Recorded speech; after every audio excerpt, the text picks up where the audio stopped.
longtime JFK researcher, San Diego, California, Greg Burnham. Hello, Greg. Hey, Len, how are you? Good to hear from you again. We Thank are you. both people who had a keen interest in Fletcher Prouty. We met that way through our mutual respect for the late colonel, and unfortunately, we attended his funeral, so that last time we got together was not the greatest of times, but passing of a great man. I don't know anybody more articulate and wiser than him, and that's just saying that, me, but I found him a great inspiration for researchers, and I run the Prouty.org site to keep up his good disposition, all the stuff he shared with me. I think I just want to keep the record going with him. Before we get into just your background, you want to just tell me a few of your memories of Fletcher? Absolutely, Len.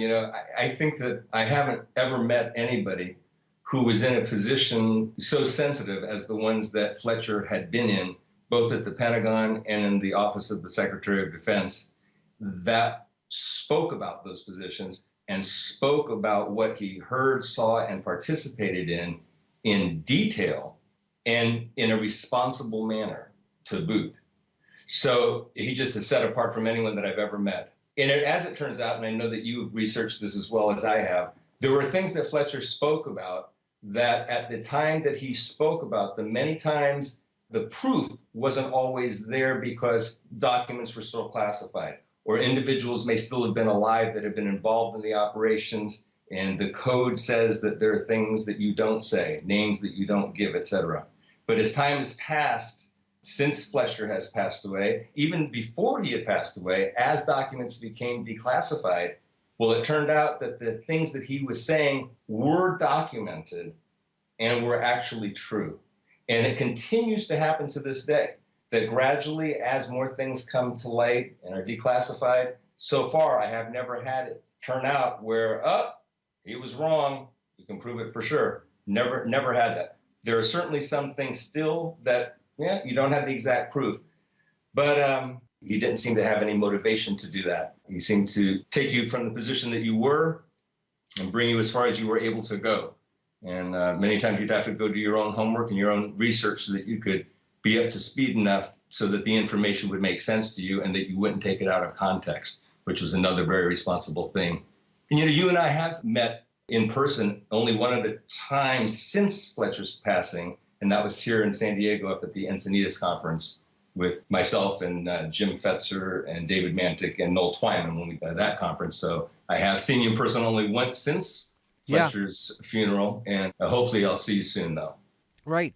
Now, you were talking just about Kennedy's policy and Fletcher being an insider to that, and it was, astounding that we would be talking about this National Security Action Memorandum 263, and I'd ask Fletcher, something about it, and he said, well, I know because I worked on it. Yeah, that was huge. Yeah, so when people say that, well, we're not sure if this is the real document, or we are able to talk to someone who was accurate on history because he was there. He worked on the documents. He worked on the drafts. He knows the whole inside story. So this was someone who was, researching it years later and just interviewing various people for their opinions. Here's somebody who actually worked on that. He worked in the Department of Defense from 1955 and retired January 1st, 1964. Yeah, I mean, and unparalleled in American history. That. Oh gosh, yeah, and and part of it also is an interesting aspect here. I think is the Kennedy administration was unique. I think in many ways there was a real transition going on in the country. It was still the post-World War II era, and not the immediate post-World War II era, but right after it. So the CIA, was still in a very much a growth stage and still expanding in ways that were not foreseen by the President Truman, who had actually initiated them. So, especially particularly in that lame duck period after Eisenhower's administration was coming to an end and Nixon lost the election, the CIA really was expanding quickly in a short period of time.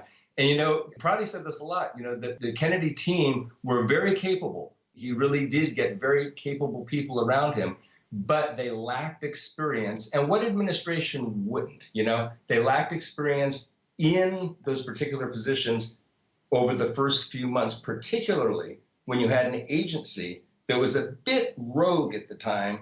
As an agency, I'm not talking about rogue elements, but as an agency itself, it was behaving in a rogue manner, almost separate from the government, and separate from the civilians that were in charge of it as they built, this Brigade 2506 and changed Eisenhower's original concept, completely altered it into this invasion force that incidentally Eisenhower denied later, that just the fact that they had put his stamp of approval on it, he said, that wasn't my plan. That wasn't what I was talking about doing. So right from the very beginning, Kennedy walks into a situation where he's dealing with an agency that's really kind of a bit maverick, is probably a real good word for it. And so Kennedy found out in a short period of time that he'd have to do things sometimes behind the backs of people in positions, people that he had placed in positions sometimes, and many times people that were already part of the establishment, dug into Washington politics that were in place and dug into the intelligence community, including the State Department community, that he was going to have to go and do an end around many times to get things done, because without doing it that way, it just wasn't going to happen. And NSAM 263 is a perfect example of it. I mean, here's a situation where, and the other thing is people constantly are acting like there was some kind of a, look, I know that Kennedy grew while he was president. So it's just like it's, James Douglas so eloquently says in The Unspeakable. But at the same time, Kennedy did come in with a deep background of history because of his father being, ambassador to the court of St. James and his traveling extensively around the world at a young age, and also his service in the House of Representatives and also in the Senate. And going way back into the early 50s, Kennedy was against involvement in Vietnam. I mean, this was not something new. So, when we kind of fast forward ourselves to 1963, the fact that Kennedy realized that if he attempted to pull out of Vietnam, which is a war that he never wanted to be in, and I'll read something to you in a little while from speeches that he made a decade before this against the Vietnam involvement, that in order to do it, he was going to have to get the stamp of approval of the people in the government that you would least expect it to come from, namely the chairman of the Joint Chiefs of Staff and the Secretary of Defense, because these are the people who are supposedly going to be, the most warmongering of the bunch of them. So in order to get it done, he's got to have their stamp on it, but he's going to write the report himself and put their name on it and make it look like they're the ones who suggested it. And then he's just going to approve the portion of the report that he had written that says we're going to come out of Vietnam, we're withdrawing from Vietnam. And right, now let me back up. Prouty, Greg, that's what Colonel Prouty was privy to. Greg, yeah.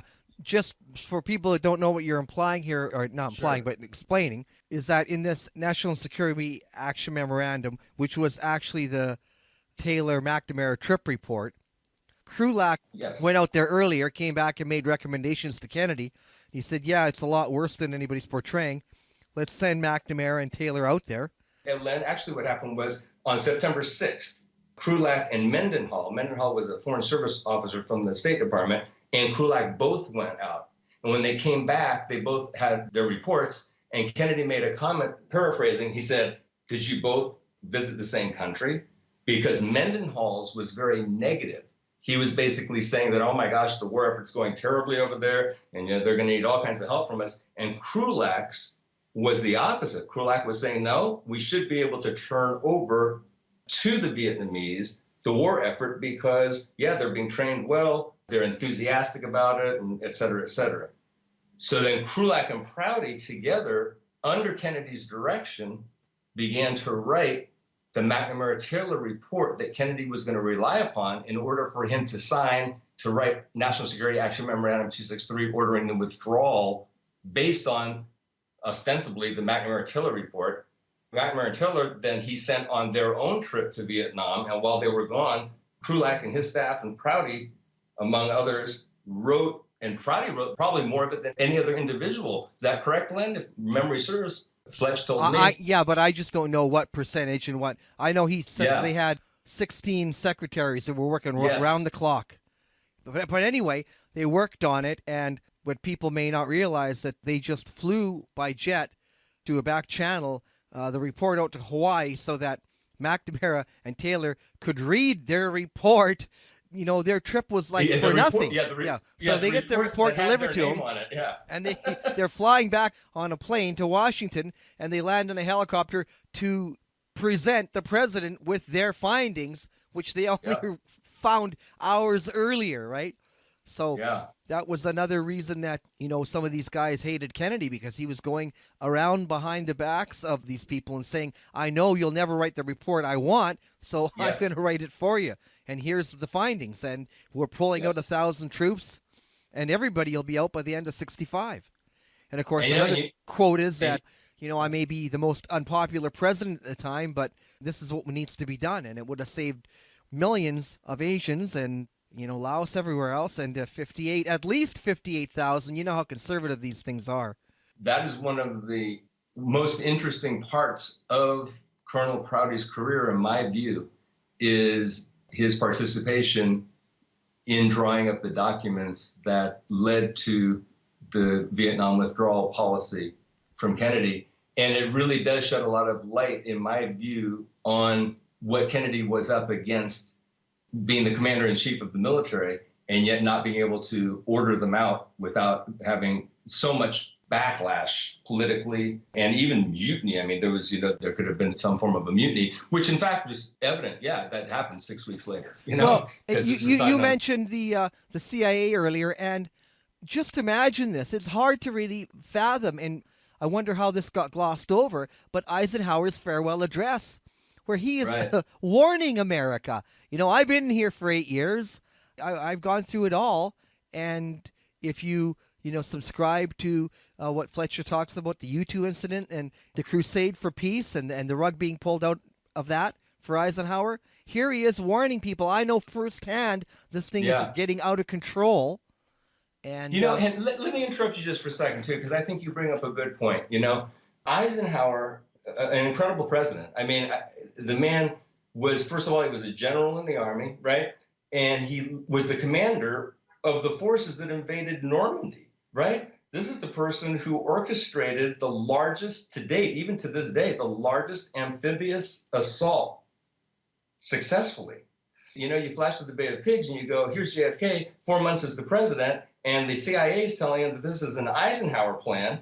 Now, JFK knows he is now the commander-in-chief, so it's the responsibilities on him to look at this and to evaluate it properly. But at the same time, you got to think the guy must have said, did Ike really approve this? And how can I second guess him? I mean, this is the man who really knows how to do this shit, Look what happened. Look what he did during World War II. So, I can't really pick up the phone and call him and ask him, because that's sort of insulting if it is his plan. And if it's not, I look too inexperienced to be president if I call. Yet had he made that call, it would have been kind of an interesting outcome, But obviously, politics don't allow for some of those things. But the other point that I thought you made that was good, is about the mention of the military-industrial complex by Eisenhower in his departing address. And a lot of times people don't really have a concept of what the military-industrial complex actually is. They kind of have a sense for it, but really what it is, it's an unholy union between the Defense Department and corporate America. I mean, the military-industrial complex is very much like our current economic system in that its very existence requires growth, right? Our economy as a nation is dependent on an ever-expanding output in order to stay ahead of the enormous debt that we've incurred. So the only way to service such a debt is for the economic output to grow faster than the debt that consumes it. The military-industrial complex similarly needs growth in order to make profit. It's the law of supply and demand. It really is supply-side economics. The military-industrial complex produces goods and services, which is the supply, right? And in turn, those need to be consumed in order to further demand. If war material is never expended, the demand is lost and the cost of resupply diminishes and it cuts into the profits of the contractors and all that. So the military-industrial complex is both the supplier and the end user of the products and services that it creates. It'd be like you and me manufacturing widgets, right? I'm the Defense Department side and you're the industrial side, but we're in this together. So as the Department of Defense, I convinced Congress to procure tax dollars from the citizens for their own defense, which pays you, Len, handsomely from research and development to manufacturing and delivery and all the rest. So you provide the goods in the form of war materiel, and I provide the services and manpower in the form of troops and other military personnel. As long as there is a credible threat of war, or we can create the appearance of a credible threat, then we can justify our own existence and we can guarantee our own paychecks. That's what the military-industrial complex actually is. And that's what Eisenhower was warning us about. And man, are we dug into that today. Yeah. Another anecdote that I have of Fletcher talking about one of those insider meetings that he was in. He said when they first were talking about this Bay of Pigs, he said that they knew that they had about 300 men down wherever they were training at Camp Pontchartrain or whatever and all that, right? He says when the guys came to brief Kennedy, the room's silent, and the guy gets up and he says, well, we have these 3,000 men. We might as well keep them here because otherwise they're going to be back on the streets of Miami or wherever they're going to. So at least we know where they are, and they're just in these bases training. So let's just keep them there. So they just nodded and they said, okay, well, we'll just continue with that and we'll just keep it on the back burner for now. Well, Prouty said that, smiles kind of went around the room because Kennedy didn't know there was only 300. They mentioned 3,000. So now they had up funding. They could keep up to 3,000 people, So they were doing these things behind the president's back. That's why he didn't trust anybody near the very end. I think he only had Bobby, and that was about it. It's interesting that you say that, too, because Maxwell-Taylor, became close friends, apparently, with both Bobby and JFK. And yet, as it turns out, JFK doesn't depend upon him to implement his Vietnam withdrawal policy, or he would have had him write the report himself, Nor does he seem to trust Defense Secretary McNamara, or he would have had him report himself, along with Taylor, that we'd be able to withdraw from Vietnam. So that's real interesting. I mean, here's two really important people to the president, not able to trust to do the job. And just goes right, has to go around them to get it done. One of the things that I had mentioned earlier about Vietnam, I think I have something here. Let me see if I can find it. Well, but while you're looking for that, I was going to say, for people who are not familiar with you, you're known to, I think, a lot of JFK researchers and that for good work. But I was going to come off with this question just to give us a background. Why is it important for us to care what happened to JFK? And what is your interest in doing this research? It's a really good question. For me, I think you're aware of this, Len. I actually was in Washington, D.C. I was only 6 years old at the time Kennedy was killed. I actually went to his services. I walked around with my family, around his coffin, saw it loaded onto the Cezanne and went to Arlington and the works. My first funeral, I'd never been to a funeral. So the first funeral I went to was the President of the United States. Obviously, as a child, that kind of sticks with you. But when people will recognize me from work on the case, or they, if something comes up, we're talking, and one of the first things they ask me is, who did it? And the reason they ask that question is because they obviously don't believe the official fairy tale, and they have a sense of the injustice, that took place. I think most people feel that injustice. And some seem to think that they, whoever did it shouldn't be allowed to get away with it. Well, I got news, folks. They did get away with it. And I'm more concerned with the effect of the cover-up than I am with the crime itself at this stage, because the assassination of JFK was not only the murder, of an American president and a married man, father of two, as tragic as that is, but it was also the killing of our form of government as envisioned by our founding fathers. I mean, and that's not an exaggeration. Our government is built on a system of checks and balances that rely on three fully functional and separate branches, the executive branch, the legislative branch, and the judicial branch. And on November 26, 1963, the 35th executive branch of the United States was assassinated, not just the president. And when you state it that way, the gravity of the event becomes apparent. Not only did those within the U.S. government who are responsible for executive security fail to provide the means to protect and preserve the life of the duly elected CEO of the executive branch of the United States government before the fact, but it also failed to conduct a proper, thorough, meaningful, lawful, intelligent investigation of and even the prosecution for the crime after the fact. So, on the 22nd of November, the current executive branch was violently removed and replaced with another, presumably more to the liking of those who would somehow benefit from such change or profit from war. Several branches or agents of the government, including the executive branch under Johnson, like the FBI under Hoover, the CIA, and even members of the legislative branch, participated in the cover-up and or conspired to obstruct justice so that the facts of the crime remain obscure even today. I mean, there's so many documents on this. I mean, and it's so amazing that this is, the work of a lone nut, right? We call it regular language. We say it's a simple homicide, right? Well, why do you need hundreds of thousands of documents then? If it's such a simple homicide, it's a lone nut. There's thousands that are still classified. 50 years later, what the hell are you people talking about? Who's believing this, So getting back to answering your original question, why is it important for us to care about what happened to JFK? My answer is, in such an environment that any man or woman ever would hold the office of the President of the United States, could somebody actually feel anything but trepidation and fear, being elected president under this environment, right? Could they possibly? Not only are they potentially to be left without proper protection, but even the perpetrators of such a traitorous act can act with impunity, knowing that they'll get away with it. And in that way, the executive branch has been held hostage by the forces that brought about the assassination of Kennedy to begin with. And how do we regain the executive branch of the United States government now? That's a big one. That's a hard one. Sometimes we just have to face the fact that the executive branch was the fact of a coup d'etat.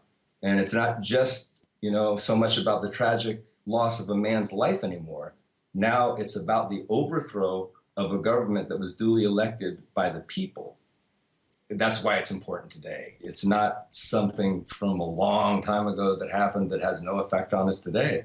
The Warren Commission was comprised of men who sold their country out by signing onto that report. I mean, I should spare, Dick Russell and Hale Boggs from that description because they did have dissenting opinions. But Dulles had been fired by JFK for his failure during the Bay of Pigs. How did he get on the commission? Johnson picked him after first clearing it with Hoover. And what about Congressman Gerald Ford of Michigan, or Dick Russell, or Earl Warren himself? I mean, LBJ cleared each of their names with Hoover first. Most people don't know this. This is significant. The President's Commission, later renamed the Warren Commission, right, was initially tasked with evaluating the report of the FBI and reporting its findings back to the President. Well, the FBI turned in its report to the President on November 29th, a week after the assassination. And lo and behold, the President formed and announced the Warren Commission on the same day. And the Commission's first order of business was to evaluate the FBI report.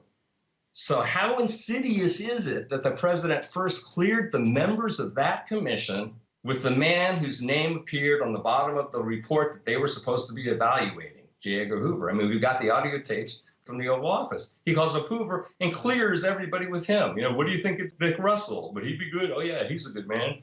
What do you think of Gerald Ford? If that had been known in 1963 or even in 64, if those tapes had somehow gotten leaked and that had gotten out, it wouldn't have been World War III. LBJ was telling everybody, oh, you're going to prevent World War III, by getting on the commission. We have to stop all this talk that Khrushchev had something to do with it or Castro had something, it'll cause a nuclear exchange. No, it won't. If people knew what happened, it would have caused a civil war. That was what the fear was. He was preventing civil war, not World War III. We have the audio tape from recorded telephone conversations as well as the transcripts of the conversations and between like LBJ and Ford, for example. And it's curious that Gerald Ford is awfully enthusiastic about being asked to serve on the commission. And I'm not making this up. Anybody can listen to the tapes themselves.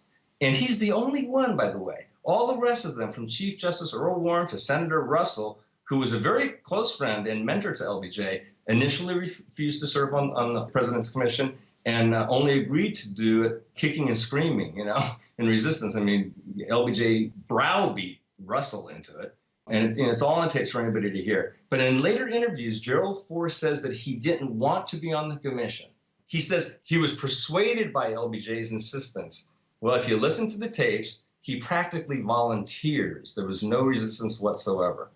So, and this is the same guy, of course, that changed the wording in the Warren report to say that the wound to the back was higher up to make it more easy to believe that there could have been a magic bullet theory. And it's called obstruction of justice, but that's in the America that we used to have. Right. Now, one thing that illuminates this, you call it a coup d'etat, and I think properly, is that when we're making reference, I mean, you know an awful lot about NSAM 263, but NSAM 273 is the complete reversal, and there are drafts of that floating around before Kennedy's killed. Why don't you discuss that, the changes Sure. between these two documents and the fact that someone had to know that there would be a change in government very soon, and they were planning for that. So the first thing that Johnson signs is NSAM 273. It's already ready, It's hard for me to imagine that people would still even imagine that could be coincidental. Probably the most obvious part of it is, let me go back to NSAM 263 real quickly and just kind of move forward from there. So NSAM 263 was based on the McNamara-Taylor report that we just discussed. And the McNamara-Taylor report was not written by them. It was written by people that Kennedy had tasked to write it based on Victor Krulak's report when he had gone on his fact-finding mission, and also based on Kennedy's determination to never get involved in a ground war in Vietnam ever, and that goes back to the 1950s. He made incredibly cogent speeches, lengthy speeches, discouraging the president from listening to John Foster Dulles, who at the time was the Secretary of State, and to disregard that. He wanted Dulles to change his mind on it because it was completely, it wasn't going to happen. There was no way that we were going to be able to win a war there. And Kennedy went into office thinking that. It wasn't popular in terms of politically, so he couldn't really, he couldn't run on such a platform. So at the end of September, and by then he had decided, and probably even sooner than that, but what we can prove documenting it, by then he had already decided that we were going to get completely out of Vietnam. And like we discussed already, he sent the SecDef and the Chairman of the Joint Chiefs out so they can have their stamp on it and come back, present it to him in front of the media. And then he signs on October 2nd, 1963, NSAM 263, which calls for the withdrawal of all troops by the end of 64 and all personnel by the end of 1965. So now there's a Honolulu conference scheduled for the, I think it was scheduled on the 16th to take place on the 20th, roughly 20th, 21st of November. Now, in the meantime, 3 weeks after Kennedy signs NSAM 263, which was October 2nd, on November 1st, 63, there's a coup d'etat that takes place in South Vietnam. Now, we all know, historians know, DM and his brother were both assassinated. We know that they were very oppressive to the people. We know that DM was installed into Vietnam by the United States government under the guise of a free election, but no such thing occurred at the time, under the, the tutelage, as it were, of Edward Lansdale, who barred the same tactics that he did in the Philippines with Magsaysay and all the rest of that. So we have a very oppressive government in Vietnam that hasn't been cooperating with the United States in terms of human rights violations and oppression, particularly of the Buddhists there and the Buddhist monks and whatnot. So there's a lot of political reason for them to be removed, but there's a lot of ways of removing people in a democratic country that does not include assassination. But there was no question that I'm just going to say DM brothers, you know who I'm talking about because I can pronounce that easier, were not going to be there. And sure enough, 3 weeks after NSAM 263 was signed, they were removed violently from office. And by the way, Len, most people don't realize this, Edward Lansdale retired within about an hour or two of the assassination of DM. That was his last day on the job officially. Anyways, then 3 weeks goes by. So now it's a total of 6 weeks since Kennedy officially signed the Vietnam withdrawal policy, 6 weeks. And he and Jackie are flying to Texas, and they're only going to be there for a couple days. So it's a real whirlwind trip. And in the meantime, there's a conference that takes place in Honolulu. And I'm not going to read all of it now because it would just take too long. There's a cable that went out on November 13th. I think I said 16th. Sorry, November 13th, 63. And this cable basically is directing what the discussions in Honolulu are supposed to entail. And the second item under the country team review of situation is having to do with the military. And the military section says, including report on progress and accomplishment of tasks assigned as a result of the McNamara-Taylor mission, and outlines for control of infiltration and special requirements of the Delta campaign. So if you were to go back and look at NSAM 263 and the part of the McNamara-Taylor report that was approved by the president, the only part that's approved is withdrawing troops from Vietnam. So in other words, this cable that's directing them what they're supposed to be talking about in terms of military while they're at the Honolulu conference has to do with what? Well, the McNamara-Taylor report and the part that's approved is withdrawing from Vietnam. That's what they're supposed to be talking about in terms of military. And the second one is under D, outline in terms of forces, timing, and number involved, the projected program for reduction of U.S. military forces by end of 1965. So again, this cable on the 13th, this has been almost 2 weeks now after DM was assassinated. The reason I bring this up and why it's significant is because it's been argued in the past that sure, Kennedy wanted to withdraw, as of October 2nd, 63, when he signed that, yes, policy was to withdraw. They make it sound like, he had just kind of thought this up. And 3 weeks later, when DM was assassinated, that changed everything. And Kennedy's probably changing his mind, and that's why he's going to have a Honolulu conference and say, oh man, I must have made a mistake. They're dead. What do we do? That's a bunch of nonsense. That's really treating JFK like he was an idiot and didn't know what was going on. The man was not stupid. The man knew what was going on. He was certainly dismayed at the assassination of DM. There's no question about that. But we also know he was not in the dark that it might happen.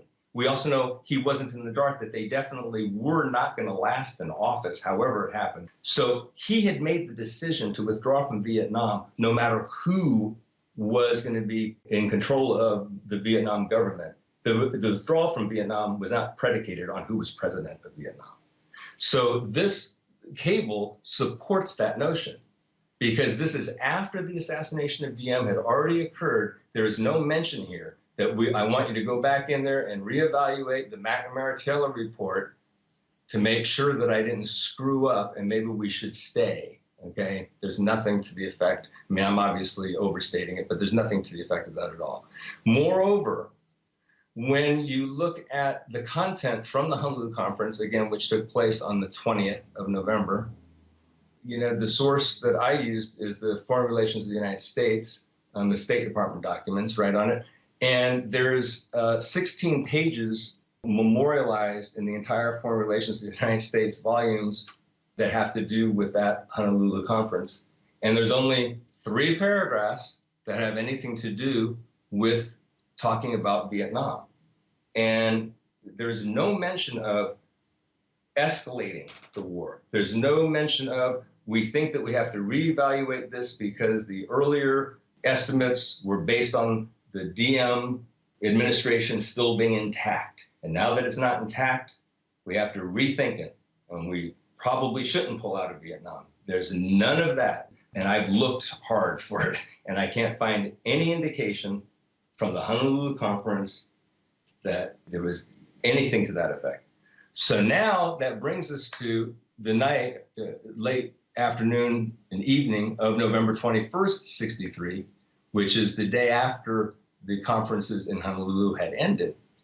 And McGeorge Bundy writes the draft of a new National Security Action Memorandum numbered 273. And so this is significant, the date, the 21st of November. So it's less than 24 hours before the assassination. And this document, let me read the first paragraph of it, and I'm going to kind of tear it apart. It says, the president has reviewed the discussions of South Vietnam, which occurred in Honolulu, and has discussed the matter further with Ambassador Lodge. Now, first of all, well, we know that didn't happen. So he's writing that in anticipation of the president reading it when they get back. Okay, I'll buy that. But we know that that hasn't happened at the time of the writing. And then he writes, quote, he directs that the following guidance be issued to all concerned. Now, first of all, again, we know this can't be Kennedy at this stage. It's the 21st. Kennedy is on a whirlwind trip with Jackie on a campaign tour to mend broken fences in Texas. So there's no conversation that has occurred yet. So this is Bundy writing this. Number 1, it says, it remains the central object of the United States and South Vietnam to assist the people and government of that country to win their contest against the, well, let me stop there. wait a minute. On November 21st, the central object of the United States in South Vietnam was not to assist the people and government of that country to win any contest. No. We already have a National Security Action Memorandum that was in effect, number 263, on this date, 11/21/63. So the central object on the 21st of November 63 of the United States government was to withdraw from South Vietnam, because it had been determined not that we were going to abandon them to communism, it had been determined that they would be able to hold their own without us. Now, it doesn't matter who agreed with that in the government and who didn't agree. The president is the commander-in-chief of the armed forces. He is the civilian that was elected by the people, who has the authority granted him by the Constitution to make this call, and he made it. But no, this document says that it's the central object of the United States and South Vietnam to assist the people and the government of that country to win their contest against the externally directed and supported communist, interesting word here, conspiracy. So we know that that's wrong just from the get-go. Now, who could it possibly be right for? And the reason I'm asking this question is this document doesn't change that much, by the way, in the next 4 days, right? Because it was drafted on the 21st. The final was signed, and then Kennedy was killed on the 22nd, next day, right? 4 days later, the day after JFK's funeral, the funeral was the 25th. On the 26th, LBJ signs this thing into law, which is, I'm not going to read the whole thing. People can look this up, but you can read it for yourself. It's reversing. We're not withdrawing anymore. It's starting to escalate everything. So, and previous statements had been, we will help them, we will train them, we will send advisors. It never said we will help them win. Right, exactly. And we know that it's very difficult for me to accept the fact that Kennedy's special assistant for national security, McGeorge Bundy, knowing Kennedy's withdrawal policy, being there from day one of Kennedy's administration, being familiar with JFK and his personality, what he believed and what he didn't believe, what he was for and what he was against, including Vietnam, that McGeorge Bundy, how could he possibly write a document like this that reverses an existing policy and have to make almost no changes to it for the guy coming in to sign? I mean, Johnson and Kennedy butted heads all the time. They didn't see eye to eye on most stuff. I mean, that's documented, man. Oral histories and everything put together. They just were very different people. And at one point, Johnson was politically convenient to be on the ticket. He wouldn't have been in 64. But in 1960, he was politically convenient. But they didn't get along. They did not agree.